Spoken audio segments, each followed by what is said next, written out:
I don't know if I would call it art but more of a path. But yes, I am convinced there is. I am a few years into this and I think it comes down to the right kinds of knowledge applied the right ways and a whole lot of elbow grease on our part to make that happen. You get out of it what you put in. Like anything else in this world, nothing of real worth comes for free. You will benefit from this in far more ways than simply avoiding and managing narcissists though. I plan to start writing about all this on the Healing from NPD Abuse space, as soon as I finish planning an outline and as time permits. You can follow me as well as that space if you are interested in reading more on this stuff. Here is a bit of the stuff I have culled out. Awareness and full complete acceptance of the existence of personality disorders and what that actually means. Dispelling ignorance, innocence, and naivety. Trauma defense mechanisms from identifying them and unwinding them. CPTSD, PTSD, dissociation, magical thinking, polyneism, trauma bonding, infantile regression, cognitive dissonance, coping with and overcoming emotional dependency, inability to love or trust, anhedonia and depression, learned helplessness, financial dependence, etc. Techniques and strategies to heal and application of them. There are many different things and they require different tools. How to manage more permanent conditions or symptoms of trauma that cannot be undone. How to do a proper honest self-inventory to identify opportunities for growth, validating your experience and working through the stages of grief and coming to acceptance, identifying the difference between healthy and unhealthy guilt, shame, anger. Why all our emotions, even anger, are crucial to healthy recovery and how they should apply. Forgiveness, letting go. What that actually means and key components of being successful and safe with it. Tie in 12 steps, and spirituality. What to expect, how it is similar and how it is unique. Common slumps, questions, and plateaus. How to get unstuck.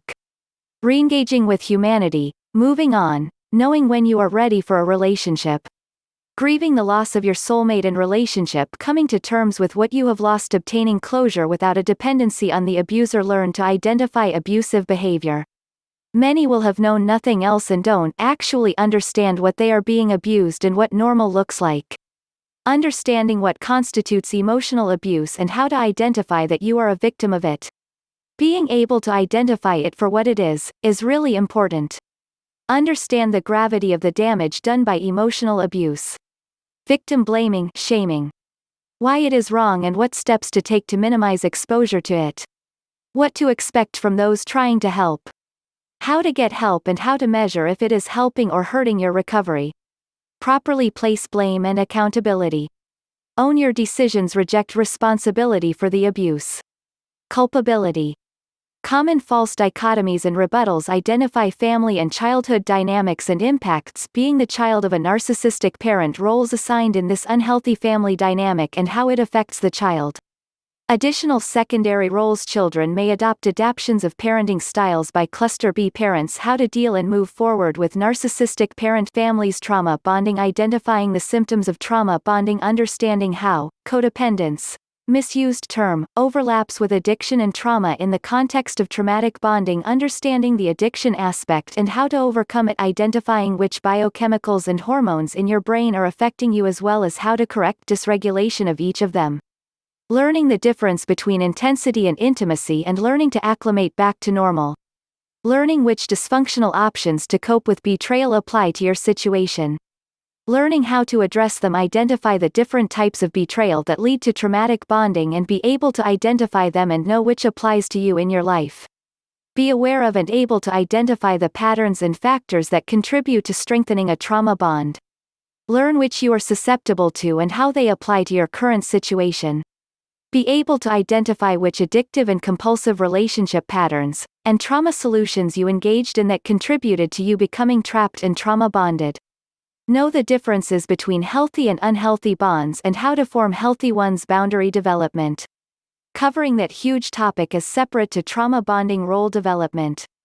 This is essential when no contact is not an option. It teaches you to establish a new type of interaction with your abuser. Trauma resolution. Discover and diminish the power of the original events. This reduces reactivity. Systems change. For many, this may be a pattern. This involves moving into non-exploitative relationships. Sense of self. For many, this process may have been disrupted during childhood. For others, it may just have been destroyed in this last relationship. Either way, it needs to be restored and healthy. A big topic again, probably will cover it with boundary development. How to develop your own personal recovery plan. Workplace narcissists coping with legal divorce, how it differs across disorders and is affected by comorbidities, etc. What to expect, and how to be prepared. Child custody, co-parenting, parallel parenting, controlled chaos, helping your children when full custody is not an option. Parental alienation, divorce and parental poisoning, and how to address and counter it. How to find a proper therapist. False charges and allegations, protecting yourself from legal abuse, restraining orders and safety plans, when to call the police or authorities, understanding the different kinds of disorders and adaptions and how that affects detection, legal, and engagement. Rules of engagement, principles, adaptions for different disorders, understanding and deciphering psychobabble resistance tactics, do's and don'ts. How did they control you? Building your cluster B radar, manipulation, what it is, how it works and close to 100 tactics, persuasion and influence factors and principles, seduction and how it works, rules of power, how loss and other factors affect the choices we make across humanity in all societies and how they can be used against you.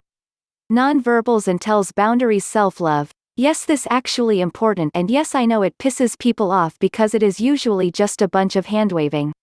This is just a container term for all the self-XYZ stuff that a healthy person should have: self-understanding, self-acceptance, self-appreciation, self-respect, self-forgiveness, self-protection, self-pampering, self-validation, knowing your weakness and levers and hardening them using various strategies, learning more about your personality and how you experience the world, implement that cluster B radar, and when it goes off, employ some additional defense mechanisms. Different types of boundaries.